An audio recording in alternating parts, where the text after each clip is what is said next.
नमस्कार मेरे सभी प्यारे दोस्तों को। आशा करता हूँ आप सभी ठीक होंगे। आज हम अपनी 6th क्लास की जो मैराथन क्लास है, जिसमें अपनी पूरी 6th क्लास की जियोग्राफी है वो कवर अप करेंगे। ठीक है, जो भी अपना सी-टेट है इसमें भाई आपके 3 से 4 नंबर कवर अप हो जाएंगे। ठीक है, आप इसको भाई ध्यान से पढ़ लेना। और जो इसकी भाई नोट्स की PDF है मैं वो अपने टेलीग्राम प्रिपरेशन विद मी में डाल दूंगा। ठीक है। पूर्णिमा क्या होती है भाई? पूर्ण चंद्रमा को लगभग 1 महीने में एक बार देखा जाता है। ठीक है, यह पूर्ण चंद्रमा वाली रात या पूर्णिमा होती है। जब हम चंद्रमा को भाई प्रॉपर वे में देखते हैं ना, पूरा गोल, तो उसको हम पूर्णिमा बोलते हैं। वो महीने में एक बार ही देखा जाता है। ठीक है, उसके बाद आता है अमावस्या। अमावस्या क्या होती है? 15 दिन के बाद हम इसे नहीं देख पाते। यह नए चंद्रमा की रात या अमावस्या कहलाती है। ठीक है भाई, जब 15 दिन हो जाते हैं ना तो चांद भाई वो आराम आराम से कम होता जाता है। ठीक है, तो उस टाइम पे वो ब्लैक टाइप में होता जाता है, पहले वो वाइट होता, तो हम उसको फिर लास्ट में नहीं देख पाते। इसे नई चंद्रमा की रात या अमावस्या कहते हैं। ठीक है। खगोलीय पिंड क्या होते हैं? सूर्य, चंद्रमा तथा वे सभी वस्तुएं जो रात के समय आसमान में चमकती हैं खगोलीय पिंड कहलाते हैं। वे जो भी हम रात को भाई अपने आसमान में देखते हैं, भाई सूर्य हो या चंद्रमा हो या तारे हों या जो भी चीज़ हमें आसमान में दिखाई दे चमकती हुई, वे सभी खगोलीय पिंड है। ठीक है। कुछ खगोलीय पिंड बड़े आकार वाले तथा गर्म भी होते हैं। ये गैसों से बने होते हैं। इनके पास अपनी ऊष्मा तथा प्रकाश होता है जिसे वे बहुत बड़ी मात्रा में उत्सर्जित करते हैं। ठीक है। इन खगोलीय पिंडों को तारा कहते हैं। सूर्य भी एक तारा है जिससे हम रोशनी प्राप्त करते हैं। ठीक है भाई, ये भी पूछा जाता है, तारों के पास अपनी ऊष्मा और प्रकाश होते हैं। ठीक है, सूर्य के पास अपनी ऊष्मा और प्रकाश है। ठीक है, ये पूछ लिया जाता है। और पृथ्वी कहाँ से अपना भाई ऊष्मा और प्रकाश प्राप्त करती है? वो सूर्य से। अब इसके बाद आता है भाई नक्षत्र मंडल। तारों के विभिन्न समूहों द्वारा बनाई गई विविध आकृतियों को नक्षत्र मंडल कहते हैं। तारों के द्वारा जो विविध टाइप की आकृतियां, बहुत प्रकार की आकृतियां बनाई जाती है, उसे नक्षत्र मंडल कहते हैं। ठीक है। अर्सा मेजर या बिग बियर इसी प्रकार का एक नक्षत्र मंडल है।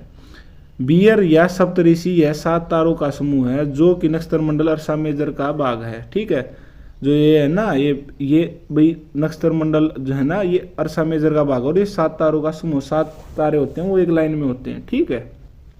और भाई ध्रुव तारा। प्राचीन समय में लोग रात्रि में दिशा का निर्धारण तारों की सहायता से करते थे। ठीक है, जो प्राचीन समय में था ना भाई, उस साइड में ध्रुव तारा भाई वो उत्तरी दिशा को दिखाता था। ठीक है, तो भाई ध्रुव तारा। प्राचीन समय में लोग रात्रि में दिशा का निर्धारण तारों की सहायता से करते थे। उत्तरी तारा उत्तर दिशा को बताता था, इसे ध्रुव तारा भी कहते हैं। भाई ये पूछा जाता है, भाई उत्तर दिशा कौन बताता है? ध्रुव तारा। या ध्रुव तारा कौन सी दिशा को बताता है? उत्तर दिशा को। ठीक है, इस टाइप से ही पूछ लिया जाता है। ग्रह। कुछ खगोलीय पिंडों में अपना ऊष्मा प्रकाश कुछ खगोलीय पिंडों में अपना प्रकाश एवं ऊष्मा नहीं होते, वे तारों के प्रकाश से प्रकाशित होते हैं। ऐसे पिंडों को ग्रह कहते हैं। जैसे अपनी पृथ्वी एक ग्रह है। ठीक है, ये तारों के या सूर्य के जो भाई ऊष्मा प्रकाश से प्रकाशित होते हैं। ठीक है। खगोलीय पिंड एवं उनकी गति के संबंध में अध्ययन करने वालों को खगोल शास्त्र कहते हैं। ठीक है। आर्यभट्ट प्राचीन भारत के प्रसिद्ध खगोल शास्त्री थे। ठीक है, ये पूछा जाता भी प्राचीन खगोल शास्त्री कौन थे? अपने आर्यभट्ट। ग्रह, जिसे अंग्रेजी में प्लेनेट कहते हैं, ग्रीक भाषा के प्लेनेट शब्द से बना है। ये भाई ज्यादातर ये आपके टेट में या रीट में सीधे क्वेश्चन आते हैं। सी टेट में इस टाइप से बहुत कम क्वेश्चन आते हैं कि सीधा आपसे पूछा जाएगा कि ग्रह, जिसे अंग्रेजी में प्लेनेट, ग्रीक भाषा में क्या बोलते हैं? इसे प्लेनेटाइट बोलते हैं। ठीक है, जिसका अर्थ होता है परिभ्रमक, अर्थात चारों ओर घूमने वाला। ठीक है, जो सूर्य के चारों ओर घूमता है, परिभ्रमक उसे ही बोलते हैं। पृथ्वी, जिस पर हम रहते हैं, यह ग्रह है। ठीक है, यह अपना संपूर्ण प्रकाश एवं ऊष्मा सूर्य से प्राप्त करती है, जैसे मैंने पहले आपको बताया था। जो पृथ्वी के सबसे नजदीक का तारा है। ठीक है, पृथ्वी के सबसे नजदीक का तारा है अपना सूर्य। ठीक है, पृथ्वी को बहुत अधिक दूर से, जैसे चंद्रमा से देखने पर यह चंद्रमा की तरह चमकती हुई प्रतीत होती है। ठीक है, जब हम ज्यादा दूर से देखेंगे तो हमें चमकती हुई प्रतीत होती है। सूर्य से दूरी के हिसाब से पृथ्वी तीसरा ग्रह है और आकार में है 5वां सबसे बड़ा ग्रह। ये भी पूछा जाता है भाई, जो अपनी पृथ्वी है वो सूर्य से दूरी के हिसाब से कौन सा ग्रह? तीसरा। और आकार में कौन सा है? 5वां ग्रह। ठीक है। उपग्रह। आसमान में दिखने वाला चंद्रमा एक उपग्रह है। यह हमारी पृथ्वी का सहचर है जो कि इसके चारों ओर चक्कर लगाता है। ठीक है, जो अपना उपग्रह क्या होता है भाई, ये ग्रह के ही पास रहते हैं, इनको हम उपग्रह बोलते हैं। ठीक है, जो स्टार्टिंग वाले जैसे बुध बृहस्पति को छोड़ के जो शुक्र है उनका कोई भी उपग्रह नहीं है। फिर उसके बाद पृथ्वी जैसे स्टार्ट होते हैं, एक एक फिर दो दो, इस टाइप से चलते हैं, ठीक है। तो भाई जो अपनी पृथ्वी के चारों ओर चक्कर लगाते हैं उसे उपग्रह कहते हैं, ठीक है। सौर मंडल, सूर्य, 8 ग्रह, उपग्रह तथा कुछ अन्य खगोलीय पिंड जैसे क्षुद्र ग्रह एवं उल्का पिंड मिलकर सौर मंडल का निर्माण करते हैं, उसे हम सौर परिवार का नाम भी देते हैं, ठीक है भाई। जो अपने आसमान में जो कुछ भी है वो सौर मंडल, जैसे सूर्य, 8 ग्रह, उपग्रह तथा कुछ अन्य खगोलीय पिंड जैसे क्षुद्र ग्रह या उल्का पिंड, ठीक है। जियोग्राफी, जियोग्राफी एक अंग्रेजी शब्द है, यह ग्रीक भाषा से लिया गया शब्द है जिसका अर्थ है पृथ्वी का विवरण। जियोग्राफी का मतलब पृथ्वी का विवरण कर रहे हैं हम भाई, पृथ्वी के बारे में अध्ययन कर रहे हैं, पढ़ रहे हैं उसके बारे में, ठीक है।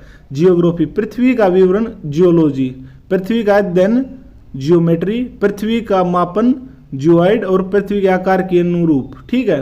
ये पूछ लिया जाता भाई, इस टाइप से आपसे आ जाता भाई। जियोग्राफी क्या होता है? पृथ्वी का विवरण जियोलॉजी, ठीक है, विवरण करेंगे। पृथ्वी का अध्ययन भाई जियोमेट्री में आ जाएगा, हम उसके बारे में पृथ्वी का मापन, पृथ्वी को माप रहे भाई किधर से कितनी है भाई लंबाई चौड़ाई उसकी, तो ये आ जाएगा अपना जियोइड में, ठीक है। अब आता हमारा सूर्य। सौर परिवार का मुखिया सूर्य है। सूर्य सौर मंडल में के केंद्र में स्थित है, ठीक है भाई। अपना सौर इस ये भी पूछा जाता है अपना सौर परिवार का भाई जो मुखिया कौन है, वो सूर्य है और ये सौर मंडल के केंद्र में है। यह बहुत बड़ा है एवं अत्यधिक गर्म गैसों से बना है। इसका खिंचाव बल इसमें सौरमंडल को बांधे रखता है। सूर्य सौरमंडल के लिए प्रकाश एवं ऊष्मा का एकमात्र स्रोत है। जो सौरमंडल को भाई सूर्य है ना, वो ऊष्मा और प्रकाश देता है, एकमात्र स्रोत है, ठीक है। सूर्य पृथ्वी से लगभग 15 करोड़ किलोमीटर दूर है। ये पूछ लिया जाता है भाई सूर्य पृथ्वी से कितना दूर है, ये है भाई 15 करोड़ किलोमीटर, ठीक है। ये बहुत बार सीटेट में आपके आया भी हुआ है, ठीक है। आज की क्लास ऐसी है भाई, आप ये कवर कर लोगे तो आपके 3 से 4 नंबर 5 नंबर कहीं नहीं गए, ठीक है। हमारे सौरमंडल में 8 ग्रह हैं सूर्य से दूरी के अनुसार। ये भी पूछ लिया जाता है भाई। पहले क्या आएगा? बुध, फिर आएगा शुक्र, फिर पृथ्वी, फिर बृहस्पति, फिर शनि, फिर यूरेनस, फिर नेपच्यून, ठीक है। आप भाई सॉरी आप इसको ऐसे भी याद कर सकते। बुध के बाद एक दिन का गैप ले लीजिए, बृहस्पति का गैप लेके शुक्र के बाद एक दिन का गैप ले लीजिए, शनि के बाद फिर पृथ्वी के बाद एक दिन का फिर गैप ले लीजिए। इस टाइप से आप इनको एक दिन छोड़ के भी याद कर सकते हैं, ठीक है। तो भाई इन्होंने यहाँ पे मंगल छोड़ दिया भाई, ठीक है। तो सौरमंडल के सभी 8 ग्रह एक निश्चित पथ पर सूर्य का चक्कर लगाते रहते हैं, ये कक्षा कहलाते हैं, ठीक है। ये क्या कहलाते हैं भाई? कक्षा कहलाते हैं। प्लूटो भी एक ग्रह माना जाता था, परंतु अंतर्राष्ट्रीय खगोलीय संगठन ने अपनी बैठक अगस्त 2006 में यह निर्णय लिया कुछ समय पहले खोजे गए अन्य खगोलीय पिंड तथा प्लूटो को बोने ग्रह की श्रेणी में रखा जाए, ठीक है भाई। इसको भी पहले भी एक माना जाता था, ग्रह माना जाता, उसके बाद इसको भी छोटे बोने ग्रहों की श्रेणी में रख दिया गया जो बैठक हुई, ठीक है। भूभाग, ध्रुवों के पास थोड़ी चपटी होने के कारण इसके आकार को भूभाग कहा जाता है, ठीक है। ये भी कहा जाता है भाई पृथ्वी किस टाइप की है भाई, ये भूभाग टाइप की, ठीक है। अंतरिक्ष से देखने पर पृथ्वी नील रंग की दिखाई पड़ती है क्योंकि इसकी 2/3 सतह पानी से ढकी हुई है, इसलिए इसे नीला ग्रह भी कहा जाता है भाई। ये पूछा जाता है नीला ग्रह किसे कहा जाता है? पृथ्वी को। और ये आपसे निष्कर्ष टाइप में पूछा जाएगा भाई, जो पृथ्वी की सतह है 2/3 है या 1/3 है या 3/4 है भाई, कितनी पानी से ढकी हुई है, ठीक है। अब इसके बाद आता है भाई चंद्रमा। हमारी पृथ्वी के पास केवल एक उपग्रह है चंद्रमा, इसका व्यास पृथ्वी के व्यास का केवल 1/4 है, ठीक है। चंद्रमा पृथ्वी से लगभग 3,84,400 किलोमीटर दूर है, यही पूछ लिया जाता है, ठीक है भाई आपसे। नील आर्मस्ट्रांग पहले व्यक्ति थे भाई ये जिन्होंने 21 जुलाई 1969 को सबसे पहले चंद्रमा की सतह पर कदम रखा था, ठीक है। अब आप भाई ये देख सकते हैं भाई कि इसका प्रकाश कितनी देर में अपने पास पहुंचता है। प्रकाश की गति लगभग 3 लाख किलोमीटर प्रति सेकंड है। सूर्य के प्रकाश को पृथ्वी तक पहुंचने में लगभग 8 मिनट लग जाती है भाई। जो इसकी प्रकाश की गति आप देख सकते हो 3 लाख किलोमीटर प्रति सेकंड है, लेकिन फिर भी इसको पृथ्वी तक पहुंचने में 8 मिनट लग जाते हैं। तो आप अंदाजा लगा सकते हैं भाई कितने टाइम में पहुंचेगी भाई। 1 मिनट में 60 सेकंड होगी और फिर इंटू 8 करके, और आप देख लीजिए कितने टाइम में आपके पास तक पहुंचती है, ठीक है। तो आप उसकी ऊष्मा को समझ सकते हो कि कितना गर्म होता है भाई सूर्य।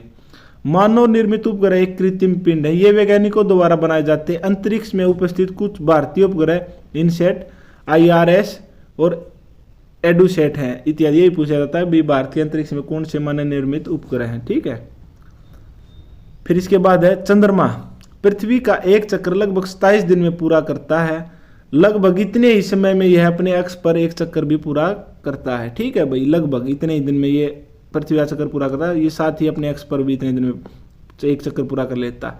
इसके परिणाम स्वरूप पृथ्वी से हमें चंद्रमा का केवल एक ही भाग दिखाई पड़ता है। ठीक है, क्योंकि भाई एक बार एक ही देख सकते हैं क्योंकि ये घूमता रहता है। क्षुद्र ग्रह ग्रहों के ही भाग हैं जो बहुत वर्ष पहले विस्फोट के बाद ग्रहों से टूटकर अलग हो गए। ये असंख्य छोटे पिंड भी सूर्य के चारों ओर चक्कर लगाते रहते हैं। इन पिंडों को क्षुद्र ग्रह, जो भाई ग्रहों से कभी घर्षण हो गए या भाई किसी भी कारण ग्रहों से भाई ये टूट गए थे और टूट के ये आसमान में जो सूर्य के चारों ओर चक्कर लगाते रहते हैं। ठीक है, अब इसके बाद आता उल्का पिंड। सूर्य के चारों ओर चक्कर लगाने वाले पत्थरों के छोटे छोटे टुकड़ों को उल्का पिंड कहते हैं। ठीक है भाई, लाखों तारों के समूह को आकाशगंगा मिल्की वे कहते हैं। ये भी आपसे पूछ लिया जाता है भाई, जो लाखों तारों के समूह हैं उनको आकाशगंगा क्या कहते हैं? मिल्की वे। हमारा सौर मंडल इस आकाशगंगा का एक भाग है। जो हमारा सौर मंडल है आकाशगंगा का ही एक भाग है। लाखों आकाशगंगाएं मिलकर ब्रह्मांड का निर्माण करती हैं। ठीक है, अब थोड़ा आप ग्रहों का विवरण पढ़ लीजिए भाई। ये भी पूछ लिया जाता है आपसे भाई, कौन सा कितने दिन में चक्कर लगाता है। ठीक है, बुध, यह सूर्य का सबसे नजदीक ग्रह है। यह सबसे छोटा व सबसे हल्का ग्रह है। सूर्य के चारों ओर एक परिक्रमण 88 दिन में लगाता है। ठीक है, फिर इसके बाद आता शुक्र। यह पृथ्वी का निकटतम सबसे चमकीला और सबसे गर्म ग्रह है। आपसे ये भी पूछ लिया जाता है भाई, जो पृथ्वी के समान ग्रह है वो कौन सा? वो अपना शुक्र। ठीक है, तो शुक्र यह पृथ्वी का निकटतम सबसे चमकीला और सबसे गर्म ग्रह है। इसे सांझ का तारा या भोर का तारा कहा जाता है। इसे पृथ्वी का भगीरणी ग्रह भी कहा जाता है, मतलब एक उस जैसा दिखने वाला, उसके आकार साइज समान में। ठीक है, सूर्य के चारों ओर एक परिक्रमण 255 दिन में होता है। ठीक है, इसके बाद आता पड़ा मंगल। इसे लाल ग्रह कहा जाता है। ठीक है, इसके दो उपग्रह हैं, फोबस और डिमोस। सूर्य के चारों ओर एक परिक्रमण 687 दिन में कंप्लीट करता है। ठीक है, बृहस्पति, यह सौरमंडल का सबसे जो पास का ग्रह है। ठीक है, इसका उपग्रह गैनीमीड है। सूर्य के चारों ओर एक परिक्रमण 12 साल में कंप्लीट करता है। ठीक है, उसके बाद आता अपना शनि।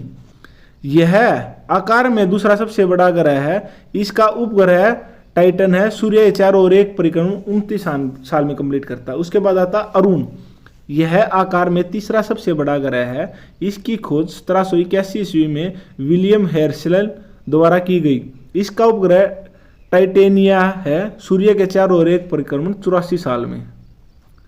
ठीक है, अब अपना आता है भाई वरुण। यह सूर्य से सबसे दूर स्थित ग्रह है। इसका उपग्रह ट्राइटन है। सूर्य के चारों ओर एक परिक्रमण 164 साल में।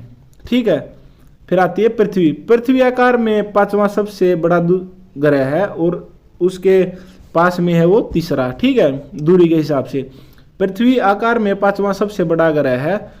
पृथ्वी अपने अक्ष पर 23.30 झुका है। यह सौरमंडल का एकमात्र ग्रह है जिस पर जीवन है।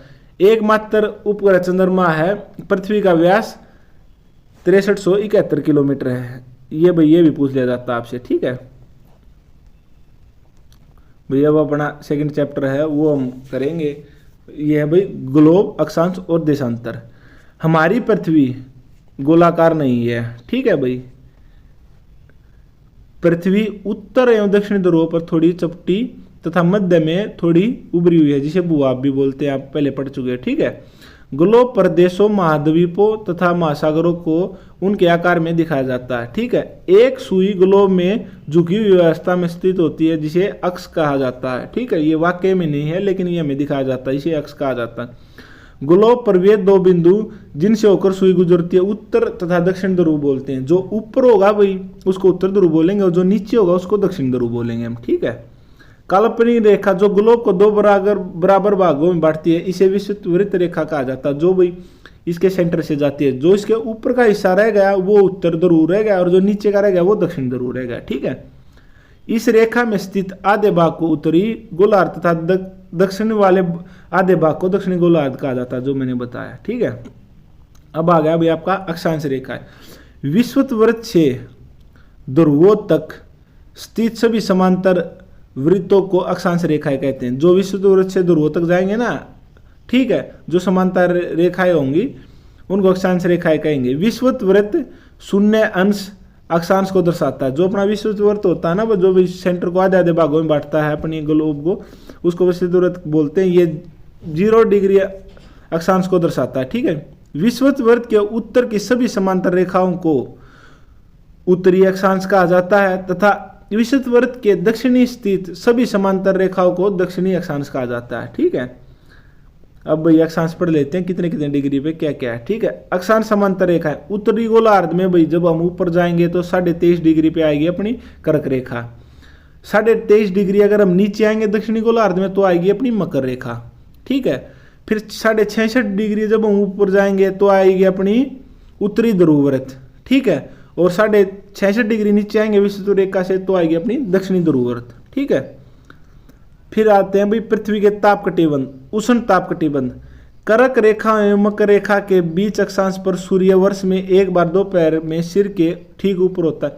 भाई जो अपनी विषुववृत्त से ऊपर, ठीक है, कर्क रेखा तक, और विषुववृत्त से नीचे मकर रेखा तक जो बीच का पोर्शन होता है ना भाई, उसको हम उष्ण ताप कटिबंध बोलते हैं, क्योंकि भाई साल में एक बार सिर पर जरूर सूर्य आता है यहाँ पर। ठीक है, इसलिए इस क्षेत्र में सबसे अधिक ऊष्मा प्राप्त होती है, इसे उष्ण ताप कटिबंध कहते हैं। ठीक है, फिर आता अपना शीतोष्ण कटिबंध। उत्तरी गोलार्ध में कर्क रेखा एवं उत्तरी ध्रुववृत्त तथा दक्षिणी, जो अपनी उत्तरी गोलार्ध में जो कर्क रेखा और उत्तरी गोलार्ध उत्तर ध्रुववृत्त है, और दक्षिणी गोलार्ध में मकर रेखा और दक्षिण ध्रुववृत्त है, उनके जो बीच का एरिया होता है उसे हम शीतोष्ण कहा जाता है। ठीक है, शीत, जो अपने भी ध्रुव होते हैं ना भाई, उत्तरी ध्रुव और दक्षिणी ध्रुव, जो इनका जो पोर्शन होता है इसको शीत कटिबंध बोलते हैं। ठीक है, उत्तरी गोलार्ध में उत्तर ध्रुव, दक्षिण गोलार्ध में दक्षिण ध्रुव के बीच के क्षेत्र में ठंड बहुत होती है, क्योंकि यहाँ सूर्य 30 से ऊपर नहीं आ पाता, इसलिए ये शीत कटिबंध कहलाते हैं। ठीक है भाई, यहाँ पर बहुत ही कम रोशनी जाती है। ठीक है, क्योंकि सूर्य तिरछा हो जाता है। देशांतर, उत्तर ध्रुव से दक्षिण ध्रुव को मिलाने वाली काल्पनिक रेखाएं देशांतर कहलाती हैं। ठीक है, जब ऊपर से नीचे आती हैं ये देशांतर कहलाती हैं। जो और जो ऐसे लेटी हुई होती हैं, जो विषुववृत्त के पैरेलल होती हैं, उनको हम अक्षांश रेखाएं बोलते हैं। देशांतरों को अंशों में मापा जाता है। प्रत्येक अंश को मिनट को सेकंड में विभाजित किया जाता है। अक्षांश समांतर रेखाओं से भिन्न सभी देशांतर याम्योत्तरों की लंबाई समान होती है। ठीक है, अक्षांश जो अपनी ये भाई होती है ना याम्योत्तर, इनकी जो ये देशांतरी होती है, इनकी सभी की लंबाई समान होती है। ठीक है, देशांतर वृत्त 360 डिग्री का होता है। ठीक है, और जो भी अक्षांश होते हैं उनकी भाई सेंटर से तो वो भाई समान होते हैं, फिर ऊपर जाके वो एक साथ मिल जाते हैं। ठीक है, याम्योत्तर नहीं, जो देशांतर होते हैं उनकी अपनी लंबाई सेम होती है, लेकिन ऊपर जाके वो मिल जाती हैं। ठीक है, और जो ये होती हैं अपनी अक्षांश से पैरेलल चलती है। अब आता हमारा याम्योत्तर। इंग्लैंड के ग्रीनविच शहर से होकर गुजरने वाली रेखा को मध्यम रेखा कहा जाता है। ठीक है, जिससे हम अपने अभी समय को भी मापते हैं। जहां ब्रिटिश राज के वेधशाला स्थित से गुजरने वाली याम्योत्तर को प्रमुख याम्योत्तर कहते हैं। ठीक है, जहां से हम अपना जो टाइम है उसको मापते हैं। इसका मान 0 डिग्री देशांतर तथा यहाँ से हम पृथ्वी को 2 समान भागों 180 पूर्वी गोलार्ध तथा 180 पश्चिमी गोलार्ध में विभक्त करते हैं। मुख्य मध्य रेखा विभिन्न देशों में समय निर्धारित करती है। 180 डिग्री अक्षांश पर स्थित अंतर्राष्ट्रीय तिथि रेखा है। ठीक है, यही पूछ लिया जाता है भाई आपसे।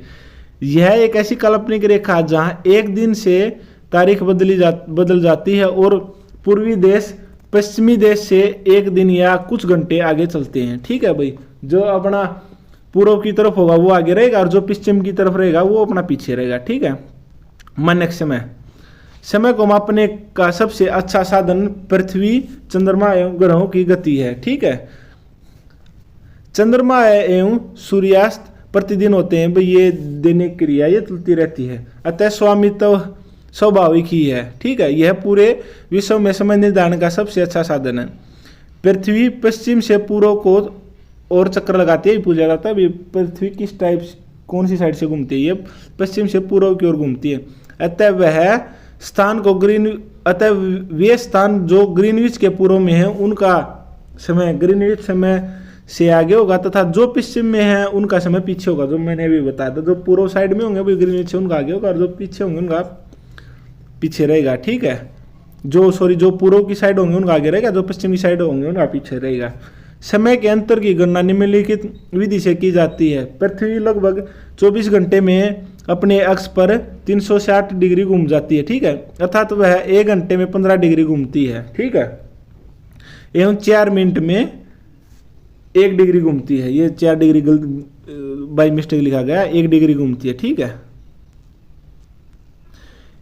इस प्रकार समय जब ग्रीनविच में दोपहर के 12 बजते हैं तब ग्रीनविच के समय से पूर्व में 1 बजा है। ठीक है, 1 बजा होगा, 1 घंटे में 15 डिग्री आगे होगा, और पश्चिम 11 बजे होंगे तो 1 घंटे में 15 डिग्री पीछे होगा। ठीक है, अब भाई भारत का मानक समय, वहाँ तो भाई हम अगर पूरे देश का मापना हो तो भाई हम ग्रीनविच से लेते हैं, यहाँ पर भाई हम 82.5 डिग्री से लेंगे, वहाँ पर 0 से लेते हैं। ठीक है, भारत में 82.5 डिग्री पूर्व को मानक याम्योत्तर माना गया है।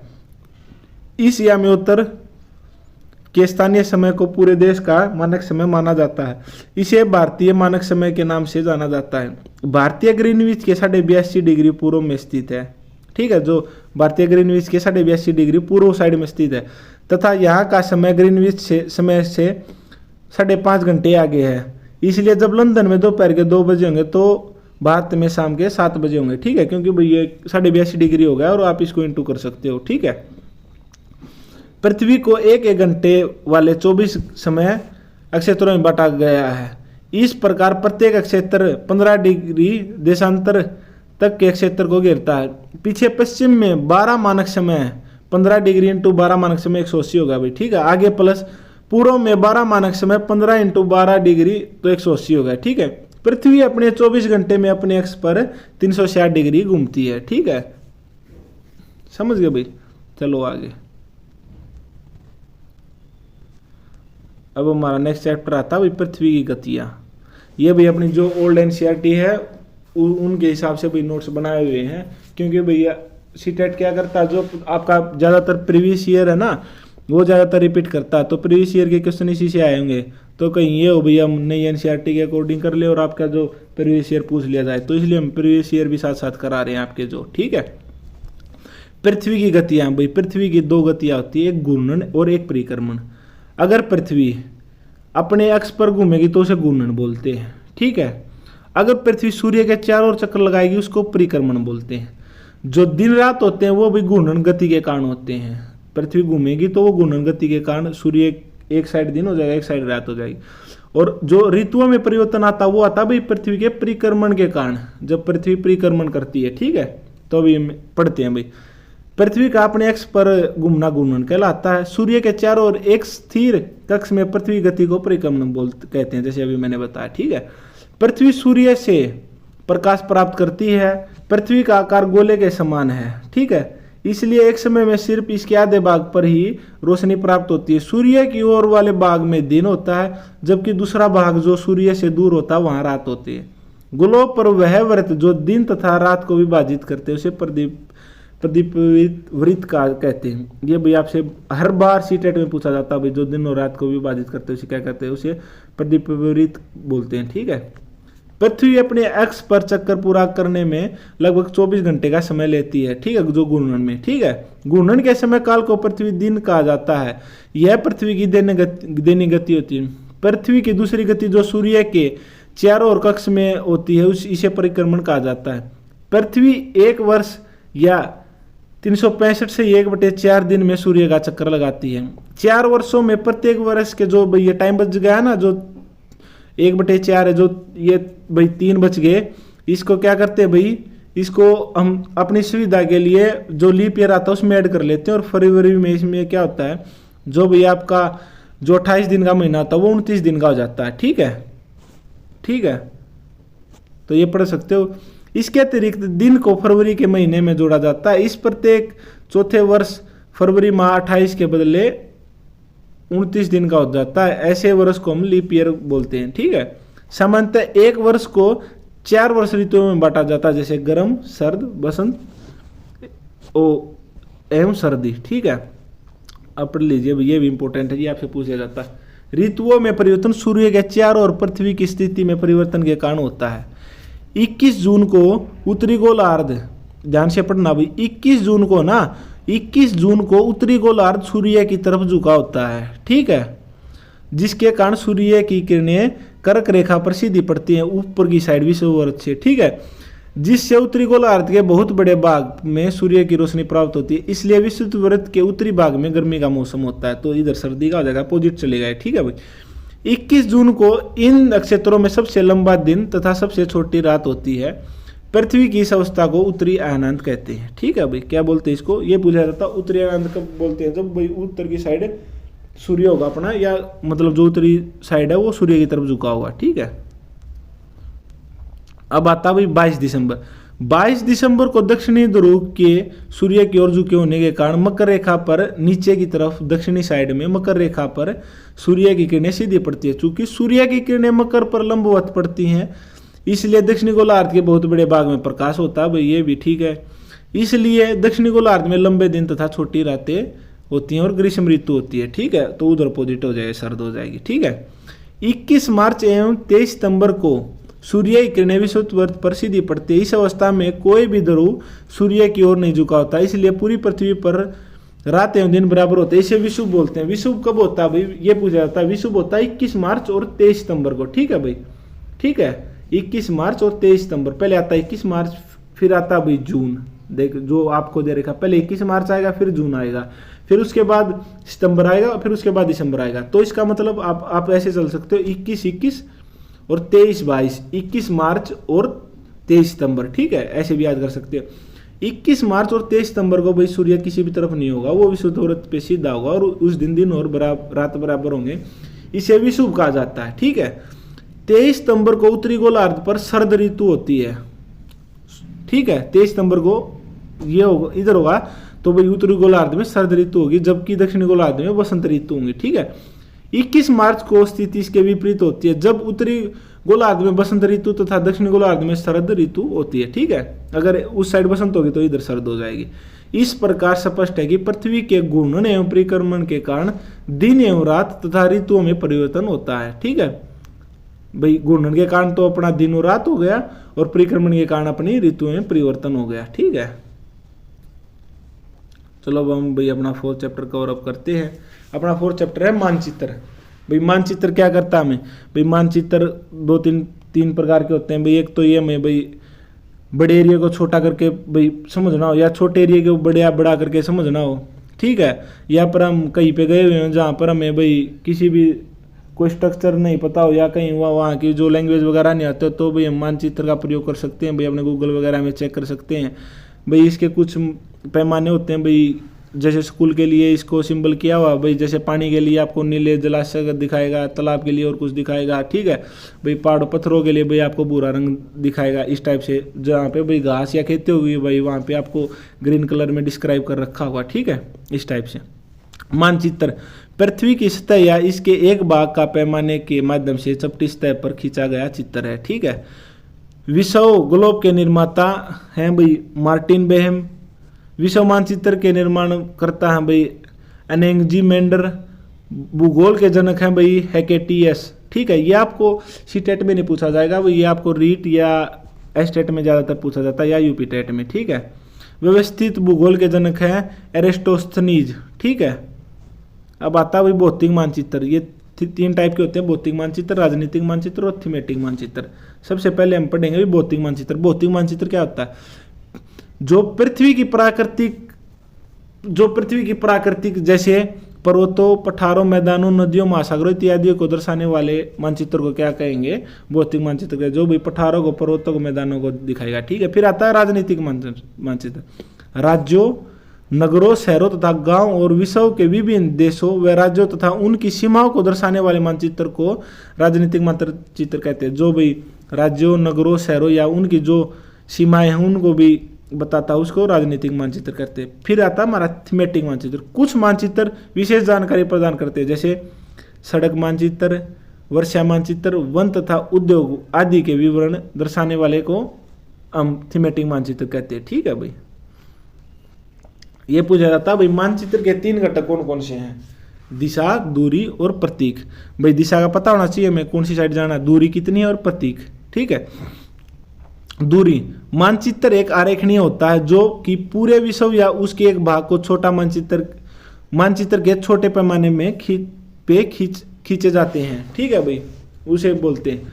ठीक है, दिशा, अधिकतर मानचित्र में ऊपर दाहिनी तरफ तीर का निशान होता है। ये तीर का निशान दिशा को दर्शाता है। जो ऊपर की साइड होती है वो अपनी उत्तर दिशा होती है, नीचे दक्षिण। ठीक है, राइट साइड में अपनी होती है पूर्व और लेफ्ट साइड में होती है अपनी पश्चिम दिशा। ठीक है, इसके बाद आता भाई प्रतीक। प्रतीक क्या करता है?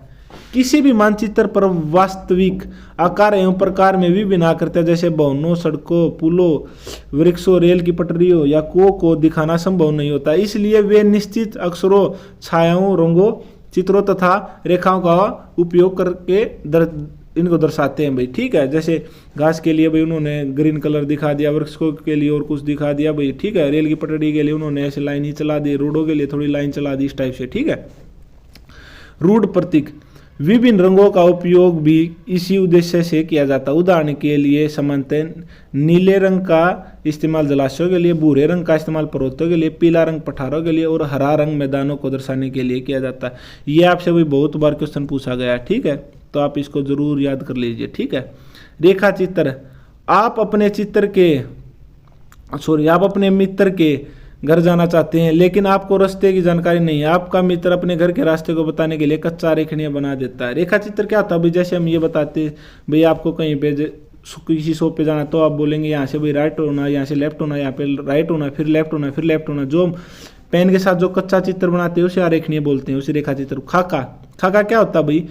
एक छोटे क्षेत्र का बड़े पैमाने पर खींचा गया क्षेत्र खाका कहलाता है भाई। कोई छोटा एरिया है, ठीक है, उसको हम बड़े, जैसे मकान है भाई, उसको हम बड़े अगर मैप टाइप में दिखाना चाहते हैं तो उसे खाका बोलते हैं। ठीक है, इसका भाई जो बनाने का साइज थोड़ा बड़ा हो जाता है। ठीक है, इसको हम अच्छे से भाई वो दर्शा सकते हैं। चलो भैया, अब हम अपना 5th चैप्टर स्टार्ट करते हैं। वो है पृथ्वी के प्रमुख परिमंडल। तो क्या होते हैं भाई? पृथ्वी के प्रमुख परिमंडल। पृथ्वी एकमात्र ऐसा ग्रह है जहाँ जीवन है। यहाँ मानव जीवन के लिए आवश्यक तत्व भूमि, जल तथा हवा पृथ्वी पर मौजूद हैं।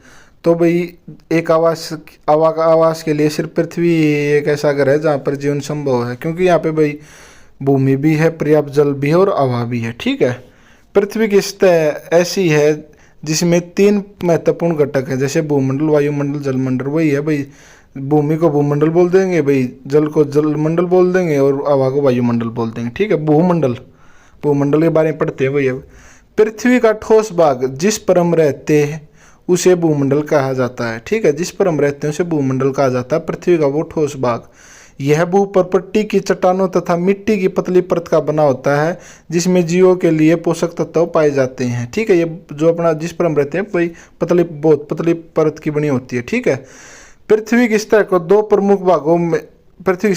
मुख्य भागों में बांटा गया है। ठीक है, ये क्या क्या भाई? बड़े स्थलीय भूभाग को महाद्वीप तथा बड़े जलाशयों को महासागरीय बेसिन के नाम से जाना जाता है। जहाँ पर हम रहते हैं भाई वो बड़े स्थलीय भाग है महाद्वीप, और जहाँ पे समुद्र है उनको भाई महासागरीय बेसिन बोलते हैं, जलाशयों के। ठीक है, विश्व के सभी महासागर आपस में एक दूसरे से जुड़े हुए हैं। ठीक है, यही पूछ लिया जाता है निष्कर्ष में, क्या भाई विश्व के सभी महासागर आपस में जुड़े हुए हैं? क्या महाद्वीप जुड़े हुए? नहीं, महाद्वीप नहीं जुड़े, लेकिन महासागर जुड़े हुए हैं। ठीक है, इस टाइप से। विश्व का सबसे ऊंचा शिखर माउंट एवरेस्ट समुद्र तल से 8848 मीटर ऊंचा है भाई। कहीं पे 8850 है, कहीं पे और ज़्यादा है। तो इसका जो एक्चुअल एनसीईआरटी के अकॉर्डिंग वो 8848 मीटर है। ठीक है, और सेकंड है इसमें विश्व का सबसे गहरा भाग प्रशांत महासागर का मैरियाना गर्त है जिसकी गहराई 1122 मीटर है। तो आप सोच सकते हो कितना गहरा है, कितने नीचे है, कि जो हमारी जो सबसे ऊंची है शिखर माउंट एवरेस्ट उससे भी डूंघा इसकी गहराई है। ठीक है, आगे न्यूजीलैंड के एडमंड हिलेरी तथा भारत के तेंजिंग नोर्गे शेरपा 29 मई 1953 को पृथ्वी से सबसे ऊंचे शिखर माउंट एवरेस्ट पर चढ़ने वाले पहले व्यक्ति थे। ठीक है।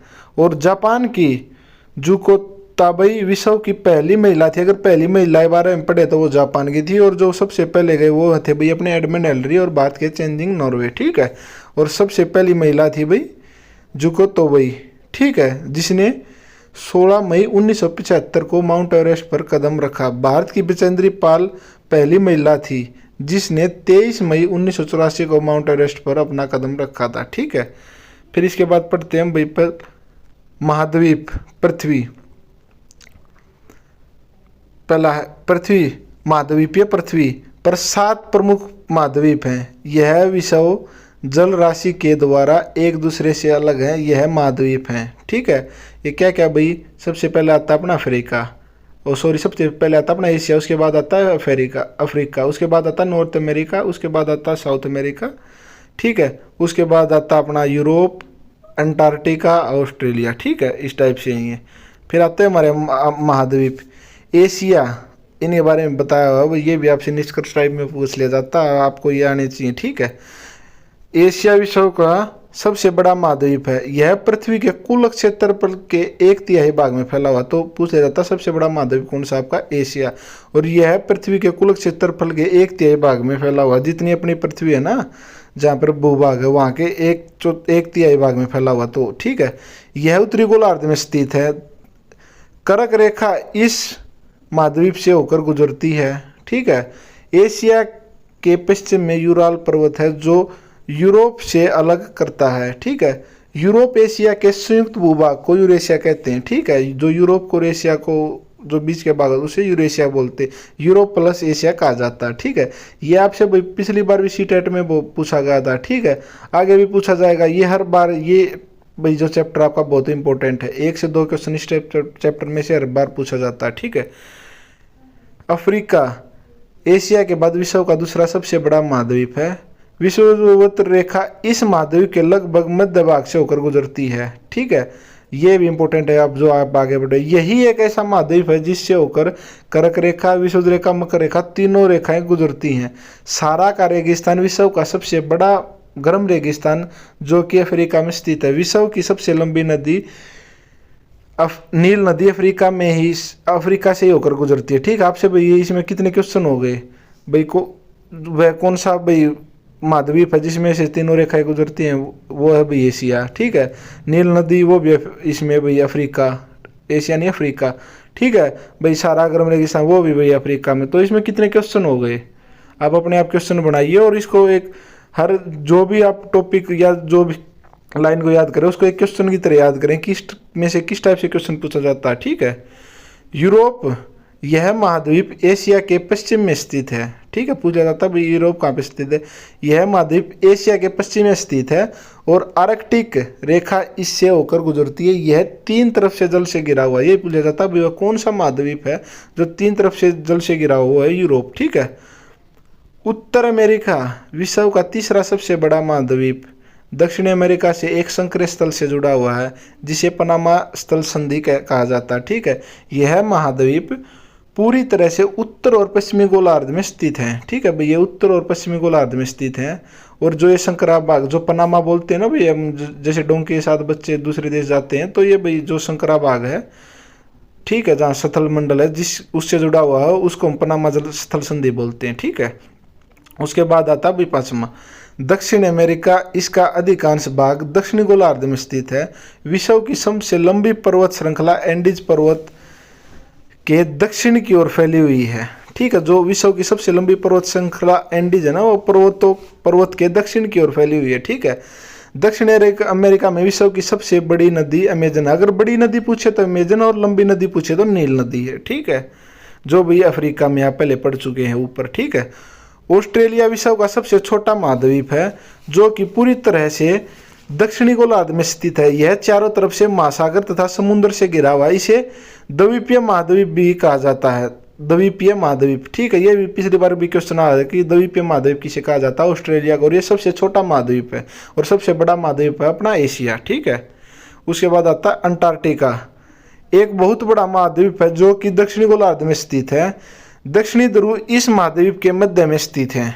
ठीक है, यह हमेशा मोटी बर्फ की परतों से ढका हुआ, यहाँ किसी भी प्रकार का स्थायी मानव निवास नहीं है। ठीक है, बहुत से देशों के शोध केंद्र यहाँ स्थित है। भारत के भी शोध केंद्र, उनके नाम है मैत्री तथा दक्षिणी गंगोत्री। ये पूछा जाता है भाई मैत्री या दक्षिणी गंगोत्री। ठीक है, अब आपसे ये पूछा जाता है भाई कि क्रम में सबसे बड़ा कौन सा और सबसे छोटा कौन सा। सबसे बड़ा अपना एशिया, फिर उसके बाद है अफ्रीका, उसके बाद है उत्तर अमेरिका, उसके बाद है दक्षिण अमेरिका। ठीक है, उसके बाद आता है आपका ये अंटार्कटिका। ठीक है, उसके बाद आता है भाई यूरोप, उसके बाद आता है अपना ऑस्ट्रेलिया। ठीक है, तो इस टाइप से आप याद कर सकते हो, इसको पूछ लिया जाता है। उसके बाद आता है अपना जलमंडल। जलमंडल पृथ्वी को नीला ग्रह कहा जाता है। पृथ्वी का 71% भाग जल और 29% भाग सतल है, ये भी पूछ लिया जाता है भाई। ठीक है, जल मंडल में जल के सभी रूप उपस्थित है। इसमें महासागर एवं नदियां, झील, हिम नदियां, भूमिगत जल तथा वायु की जलवाष्पी सभी सम्मिलित हैं। ठीक है भाई, इसमें सभी प्रकार के जल आ गए आपके। ठीक है, ज़्यादातर जो अपने उपयोग के वो 2 से 3% जल ही है, और वो भी ज़्यादातर क्या कहाँ पे मिलता है हमें? झीलों में भाई, हिम नदों में, भूमिगत जल भाई, तालाबों में। ठीक है, कुछ भाई बर्फ के रूप में ढका हुआ है। ठीक है, जो हमारे उपयोग के। महासागरों में 97% भाग पर खारा जल पाया जाता है। यह इतना अधिक खारा होता है कि मानव के उपयोग में नहीं आ सकता। शेष जल का बहुत बड़ा भाग बर्फ की परतों एवं हिमनदों तथा भूमिगत जल के रूप में पाया जाता है, जो भी अभी मैंने पहले बताया आपको। महासागर जलमंडल के मुख्य भाग हैं। यह आपस में एक दूसरे से जुड़े हुए हैं। महासागरीय जल हमेशा गतिशील रहता है। यही पूछा जाता है कि महासागरीय जल गतिशील रहता है, ठहरा रहता है, गतिशील रहता है। ठीक है भाई, महासागरीय जल की 3 प्रमुख गतियां हैं: तरंगे, ज्वार भाटा और महासागरीय धाराएं। तरंगे भाई जब आती हैं, जब एकदम से ऊंचा पानी उठता है। ठीक है, ये इस टाइप से। ज्वार आता है भाई जब पानी ज़्यादा ऊपर उठता है और किनारे के पास जाता है, और फिर उसे हम ज्वार बोलते हैं। फिर अगर वो पानी बिल्कुल नीचे चला जाएगा तो उसे भाटा बोलते हैं, जो अपने निम्न स्तर पे चला जाएगा। महासागरीय धाराएं जो बहती रहती है। ठीक है, उसके बाद आता है आपका महासागर। प्रशांत महासागर सबसे बड़ा महासागर है। यह पृथ्वी के 1/3 भाग पर फैला हुआ है। पृथ्वी का सबसे गहरा भाग मैरियाना गर्त प्रशांत महासागर में। यह भी पूछा जाता है भाई जो पृथ्वी का सबसे गहरा भाग है कहाँ पे स्थित है? मैरियाना गर्त में। एशिया, ऑस्ट्रेलिया, उत्तर दक्षिण अमेरिका इसके चारों ओर स्थित हैं। अटलांटिका महासागर विश्व का सबसे बड़ा महासागर है, अटलांटिका। ठीक है, अटलांटिका महासागर विश्व का दूसरा सबसे बड़ा महासागर। सबसे बड़ा तो है अपना प्रशांत और दूसरा सबसे बड़ा है अटलांटिका। अंग्रेजी भाषा के एस अक्षर के आकार का है। इसके पश्चिम किनारे पर उत्तर एवं दक्षिण अमेरिका, ठीक है, ये उनके बीच से है, तथा पूर्वी किनारे पर यूरोप एवं अफ्रीका। अटलांटिक महासागर के तट रेखा तुंदुरी तट रेखा प्राकृतिक पोतासरों पतनों के लिए आदर्श है, क्योंकि भाई इसकी जो तट रेखा है ना, वो कहीं पर बाहर निकली हुई, कहीं पर अंदर, कहीं पर बाहर निकली हुई, कहीं पर अंदर। भाई जो जहाज वगैरह आते हैं उनके लिए, पतनों के लिए है ये। ठीक है, ये तंदूरी बोलते हैं इसको। ठीक है, इसके बाद आता है हिंद महासागर ही एक ऐसा महासागर जिसका नाम किसी देश के नाम पर है, यानी भारत के नाम पर हिंद। यह महासागर लगभग त्रिभुजाकार है। इसके उत्तर में एशिया, पश्चिम में अफ्रीका तथा पूर्व में ऑस्ट्रेलिया है। ठीक है, उसके बाद आता अपना दक्षिणी महासागर। अंटार्कटिका महाद्वीप को चारों ओर से घेरता है। यह अंटार्कटिका महाद्वीप से उत्तर की ओर 60 डिग्री दक्षिणी अक्षांश तक फैला हुआ है। ठीक है, फिर इसके बाद आता अपना आर्कटिक महासागर। उत्तर ध्रुववर्त में स्थित है ये आपका। ठीक है, ऊपर की तरफ। ठीक है, तथा यह उत्तर ध्रुव के चारों ओर फैला। यह प्रशांत महासागर से छिलछिले जल वाले एक संकरे भाग से जुड़ा हुआ है। ठीक है, जिसे बेरिंग जल संधि बोला जाता है। पिछली बार क्वेश्चन आया हुआ था भाई। ठीक है, कि भाई जो कौन से 2 महासागर आपस में छिलछिले पानी से जुड़े हुए हैं, या भाई कौन प्रशांत महासागर और आर्कटिक महासागर के बीच में कौन सी जल संधि है? बेरिंग जल संधि। ठीक है भाई, फिर आता है आपका वायुमंडल। वायुमंडल हमारी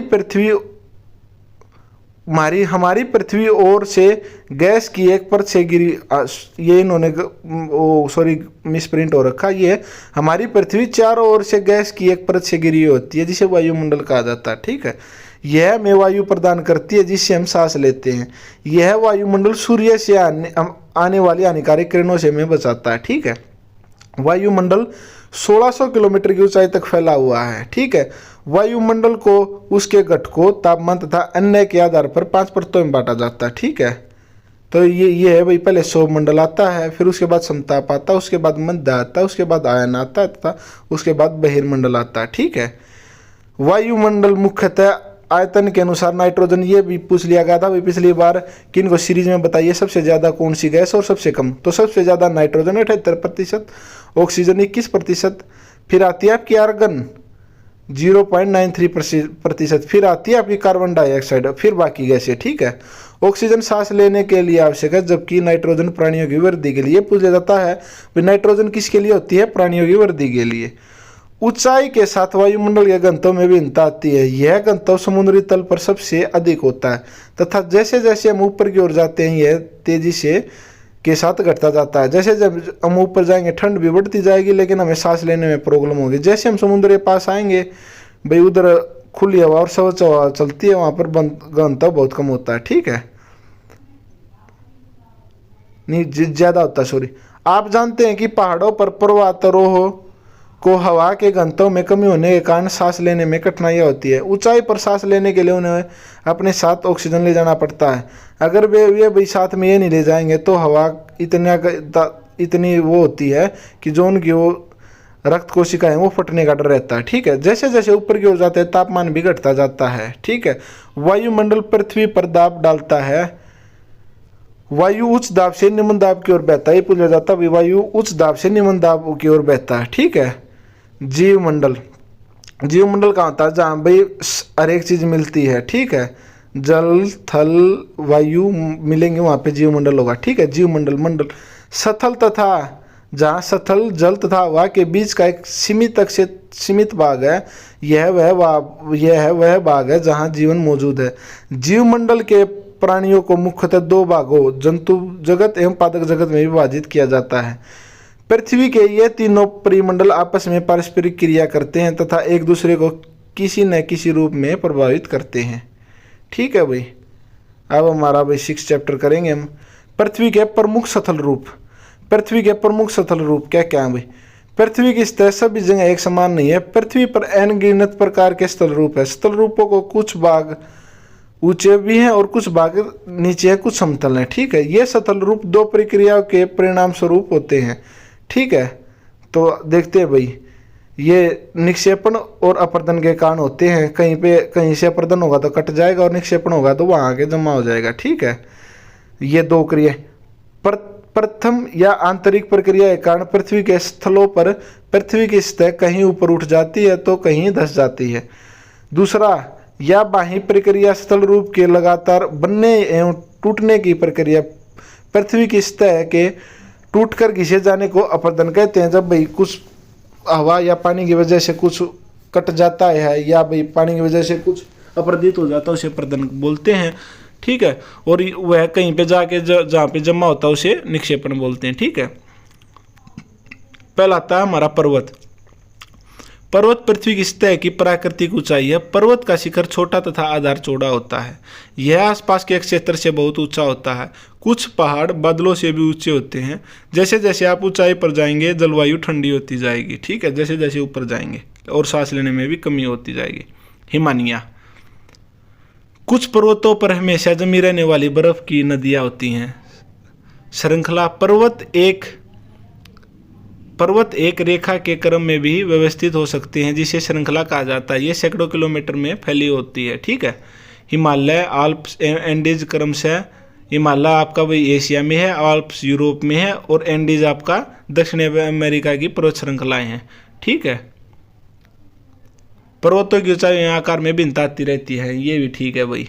ठीक है, क्योंकि लगातार अपर्दन और निक्षेपण के कारण होता रहता है। ये पर्वत 3 प्रकार के होते हैं: वलित पर्वत, ब्रह्मस्रोत पर्वत तथा ज्वालामुखी पर्वत। हिमालय तथा आल्प्स वलित पर्वत है जिसकी सतह उबड़ खाबड़ तथा शिखर शंकुआकार है। भारत की अरावली श्रृंखला विश्व की सबसे पुरानी वलित पर्वत श्रृंखला। ये पूछ लिया जाता है भाई हिमालय तथा आल्प्स किस प्रकार के पर्वत हैं। ठीक है, चलो भाई आगे। ब्रह्मस्रोत पर्वत, जब बहुत बड़ा भाग टूट जाता है तथा ऊर्ध्वाधर रूप से विस्थापित हो जाता है तब ब्रह्मस्रोत पर्वतों का निर्माण होता है। यूरोप की राइन घाटी तथा वासजैस पर्वत इस तरह के पर्वत तंत्र के उदाहरण हैं। ठीक है भाई, टूट के और वो कहीं पे और जाके जमा हो जाए। ज्वालामुखी पर्वत, ज्वालामुखी क्रिया के कारण बनते हैं। अफ्रीका का माउंट किलिमंजारो तथा जापान का फ्यूजियामा इस तरह के पर्वतों के उदाहरण हैं। ठीक है भाई, जब ज्वालामुखी आती है होती। अब थर्ड है भाई पठार, उठी हुई एवं सपाट भूमि होती है। इसका ऊपरी भाग मेज के समान सपाट होता है। पठारों की ऊंचाई प्राय कुछ 100 मीटर से लेकर कई हजार मीटर तक हो सकती है। पठार नए या पुराने हो सकते हैं। भारत में दक्कन पठार, केनिया में तंजानिया तथा पूर्वी अफ्रीका का युगांडा पठार ये एग्जाम्पल है इनके। ठीक है, तिब्बत का पठार विश्व का सबसे ऊंचा पठार है, जिसकी ऊंचाई मध्य समुद्र तल से 4 से 6 हजार मीटर तक है। ठीक है, अफ्रीका का पठार सोना एवं हीरे की खनन के लिए प्रसिद्ध है। ये पूछ लिया जाता है भाई आपसे कहाँ पे है ये। ठीक है, अफ्रीका का पठार है ये, जो हीरे और सोने के खनन के लिए प्रसिद्ध है। भारत में छोटा नागपुर के पठार में लोहा, कोयला तथा मैग्नीज के बहुत बड़े भंडार पाए जाते हैं।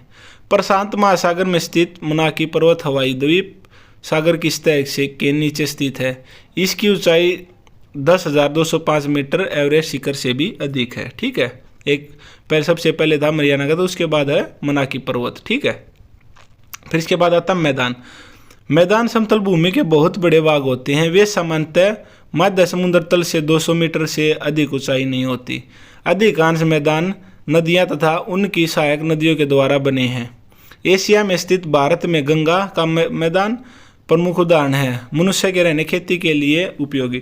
क्या करते हैं भाई लोग, जहाँ पर समतल और उपजाऊ जमीन होती है और पानी की प्रचुरता होती है, तो वहाँ पर ये जो लोग हैं वो ज़्यादा रहने का पसंद करते हैं। ठीक है, अब इसके बाद आता है हमारा देश भारत। भारत एक बहुत बड़ा भौगोलिक विस्तार वाला देश है। उत्तर में यह हिमालय के ऊंचे शिखरों से घिरा है। पश्चिम में अरब सागर, पूर्व में यह बंगाल की खाड़ी तथा दक्षिण में हिंद महासागर भारतीय प्रायद्वीप के तटों पर लहराते हैं। ठीक है भाई, उत्तर में क्या है भाई आपका हिमालय। ठीक है, पश्चिम में क्या है अरब सागर, पूर्व में क्या है बंगाली खाड़ी। ठीक है, दक्षिण में क्या है हिंद महासागर। ये पूछा जाता है। भारत का क्षेत्रफल 32.8 लाख किलोमीटर है। उत्तर में कश्मीर से लेकर दक्षिण में कन्याकुमारी तक इसका विस्तार 3200 किलोमीटर है, ऊपर से नीचे। ठीक है, उत्तर से लेकर और दक्षिण तक। ठीक है, और अब तथा पूर्व में अरुणाचल प्रदेश से लेकर पश्चिम में कच्छ तक इसका 2900 है। ठीक है, अक्षांशीय इसका 2900 और देशांतरीय इसका 3200। भारत की स्थिति, भारत उत्तरी गोलार्ध में स्थित कर्क रेखा 23.5 डिग्री देश के लगभग मध्य भाग से होकर गुजरती है। दक्षिण से उत्तर की ओर भारत की मुख्य भूमि का विस्तार 8.4 डिग्री उत्तर तथा 37.6 डिग्री उत्तर अक्षांशों के बीच पश्चिम से लेकर पूर्व तथा भारत का विस्तार 68.7 डिग्री पूर्व तथा 97.25 डिग्री पूर्व देशांतरों के बीच है। इनमें लगभग भाई 29 या 27 डिग्री का डिफरेंस होता है। ठीक है, 29 का मिलेगा, आप देख लेना। हाँ, ये 29 का। देशांतरीय विस्तार लगभग 29 के कारण यहाँ के दो छोरों पर स्थित स्थानों के स्थानीय समय में बहुत अधिक अंतर हो सकता है। इस तरह की दूरी पर स्थित दो स्थानों के बीच समय का अंतर लगभग 2 घंटे हो जाता है। ठीक है, प्रत्येक एक देशांतर के लिए स्थानीय समय में 4 मिनट का अंतर होता है। पश्चिम में गुजरात के अपेक्षा पूर्व के अरुणाचल प्रदेश में सूर्योदय लगभग 2 घंटे पहले होता है, क्योंकि वो पूर्व साइड में है। ठीक है भाई। राजनीतिक एवं प्रशासनिक विभाजन। भारत एक विशाल देश है। प्रशासनिक क्रियाकलाप के लिए देश को 28 राज्यों एवं 8 केंद्र शासित प्रदेशों में बांटा गया है। 2 जून 2014 को तेलंगाना भारत का 29वां राज्य हुआ था। ठीक है, पहले यह आंध्र प्रदेश का ही एक भाग था। ठीक है, भारत की राजधानी नई दिल्ली है। ठीक है, राज्यों का निर्माण मुख्यतः भाषाओं के आधार पर हुआ है। ये पूछा जाता है राज्यों का निर्माण किस पे है, भाषा के आधार। क्षेत्रफल की दृष्टि से सबसे बड़ा राज्य राजस्थान तथा सबसे छोटा राज्य गोवा है। राज्यों को जिलों में बांटा गया है। ठीक है, भौतिक विभाजन। भारत में भौतिक आकृतियां विभिन्न प्रकार के, जैसे पर्वत, पठार, मैदान, तट तथा द्वीप समूह। ठीक है, भारत के उत्तर में हिमालय है। हिम प्लस आलय का मतलब होता है बर्फ का घर। ये पूछा जाता है आपसे। ठीक है, भारत के पश्चिमी भाग में भारतीय मरुस्थल स्थित है। ठीक है, तो राजस्थान साइड में। ठीक है, उत्तरी मैदान के दक्षिण में प्रायद्वीपीय पठार है भाई। ठीक है, पश्चिमी घाट के पश्चिम में तथा पूर्वी घाट के पूर्व में तटीय मैदान है। ये भी ठीक है। आप भाई अपना मैप लेके बैठना सामने और साथ साथ अपने देखते रहना। ऊपर अपना उत्तर होता, नीचे दक्षिण, भाई राइट साइड में पूर्व और लेफ्ट साइड में पश्चिम, ठीक है। गांव एवं ब्रह्मपुत्र, गंगा एवं ब्रह्मपुत्र नदियां विश्व की सबसे बड़े डेल्टा का निर्माण करती है जिसे सुंदरबन डेल्टा कहते हैं, ठीक है। ये बंगाली खाड़ी में बनता है, ठीक है। भारत में 2 द्वीप समूह, लक्षद्वीप समूह अरब सागर में स्थित है और अंडमान एवं निकोबार द्वीप समूह भारत से दक्षिण पूर्वी दिशा में बंगाली खाड़ी में स्थित है। ये भैया आपके राज्य और राजधानी है, ये आप पढ़ लेना। ये मैं साथ साथ स्क्रॉल करता रहूँगा, आप देखते रहना।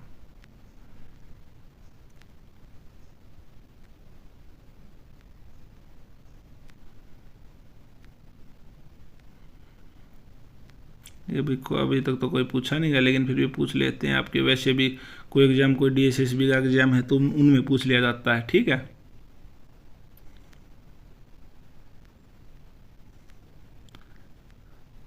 देश के अन्य नाम भाई हिंदुस्तान, इंडिया, आर्यवर्त और भारत।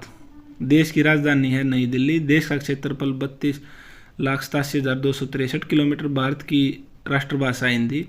कुल राज्य 29, केंद्र शासित प्रदेश 7, कुल जिले 640, कुल गांव 6.40 लाख लगभग। देश का अक्षांशीय विस्तार जो आपने ऊपर पढ़ लिया, ये देशांतरीय, ठीक है। पूर्व से पश्चिम तक का विस्तार भाई 2900 अप्रोक्स एनसीईआरटी दे रखा है, 2934 एक्चुअल। उत्तर से दक्षिण तक का विस्तार 3214 है, एक्चुअल में है ये, वैसे 3200 दे रखा है। मानक समय के लिए चयनित स्थान इलाहाबाद। देश के दक्षिण छोर से भूमध्य रेखा की दूरी 876 किलोमीटर। देश की मुख्य भूमि पर सबसे दक्षिणी छोर कन्याकुमारी। भारत की स्थलीय सीमा कुल लंबाई 15,200 किलोमीटर, ठीक है। भारत की सीमा से सटे देश हैं भाई, ये पूछा जाता है आपसे। नेपाल, भूटान, चीन, श्रीलंका, बांग्लादेश, म्यांमार और पाकिस्तान 7 हैं ये, ठीक है। भारतीय सीमा को स्पर्श करने वाला सागर तथा समुद्र हिंद महासागर, अरब सागर, बंगाली खाड़ी। राष्ट्रीय आदर्श शब्द है सत्यमेव जयते। राष्ट्रीय फल आम, राष्ट्रीय फूल कमल, राष्ट्रीय खेल हॉकी।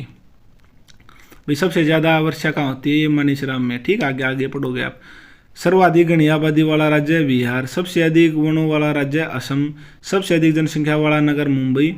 सबसे पूर्वी राज्य है अरुणाचल प्रदेश। सबसे पश्चिमी राज्य गुजरात। सबसे उत्तरी राज्य जो ऊपर है कश्मीर। सबसे दक्षिणी राज्य जो नीचे तमिलनाडु।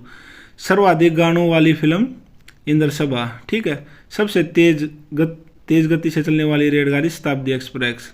सबसे महंगा नगर बंगलोर।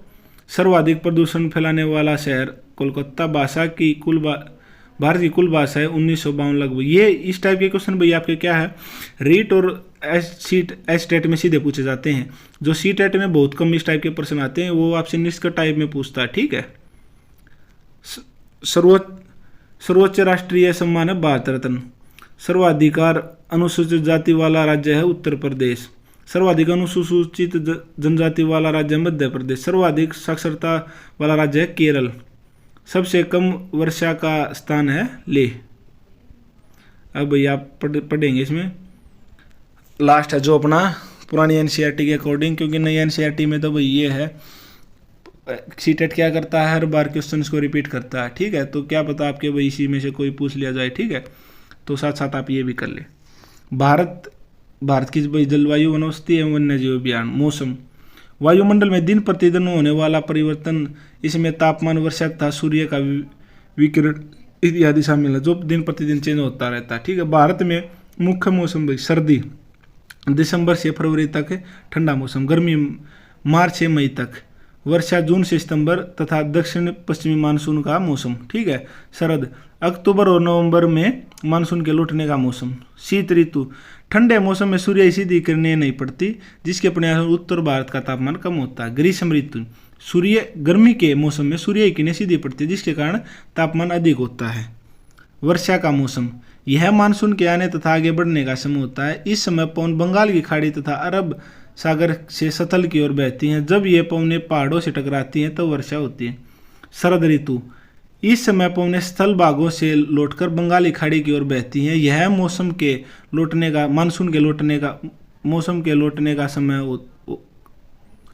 मौसम होता है। यह मानसून के लौटने का मौसम होता है, ठीक है। भारत की दक्षिणी भाग भागों विशेषकर तमिलनाडु तथा आंध्र प्रदेश में इस मौसम में वर्षा होती है। तो पूछते हैं भाई लौटती हुई मानसून के कारण कहाँ होती है? तमिलनाडु में और आंध्र प्रदेश में, ठीक है। जलवायु, किसी स्थान पर अनेक वर्षों में मापी गई मौसम की औसत दशा को जलवायु कहते हैं। भारत की जलवायु को मोटे तौर पर मानसूनी जलवायु कहा जाता है। मानसून शब्द अरबी भाषा के मौसम से लिया गया है, जिसका अर्थ है मौसम। किसी स्थान की जलवायु उसकी स्थिति, ऊंचाई, समुद्र से दूरी तथा ऊंचावच पर निर्भर कर। स्थिति भाई वह कहाँ पे है, ठीक है। ऊंचाई भाई वह ज़्यादा ऊंचा ठंडा होगा, नीचे होगा तो कम होगा। समुद्र के पास होगा वो ठंडा होगा, दूर होगा तो भाई उधर ऊंचावच पर, ठीक है। भारत की जलवायु में अक्षेत्रीय विभिन्नता। राजस्थान के मरुस्थल में स्थित जैसलमेर तथा बीकानेर बहुत गर्म स्थान है। जम्मू तथा कश्मीर के द्रास एवं कारगिल में बर्फीली ठंड पड़ती है। तटीय क्षेत्र जैसे मुंबई तथा कोलकाता की जलवायु माध्यम है। समुद्र तट होने के कारण ये स्थान बहुत अधिक आदर्श हैं, ठीक है। विश्व में सबसे अधिक वर्षा मेघालय में स्थित मोसिनराम में होती है। केरल, आंध्र प्रदेश और तमिलनाडु में पूरे साल मौसम एक जैसा रहता है। भारत उष्णकटिबंध में आता है, ठीक है। अब अभी प्राकृतिक वनस्पति, जो पौधे, घास और झाड़ियाँ बिना मनुष्य की सहायता के उग जाते हैं। अलग अलग जलवायु में अलग अलग प्रकार वनस्पतियाँ पाई जाती हैं, ठीक है। प्राकृतिक वनस्पति जो भी बारिश से हो गई या वो जैसे भी वो अपने आप बिना किसी भाई पेड़ों को पानी दे या अपने आप वो उग जाते हैं, ठीक है। वन्य प्राणी, वनों में जंतुओं की हजारों प्रजातियां हैं, जैसे सरीसृपों, अभयचरों, पक्षियों, स्तनधारियों, कीटों तथा कर्मियों का निवास, उन्हें वन्य प्राणी के बोलते हैं, ठीक है। तो भाई हमारे जो ये 5th क्लास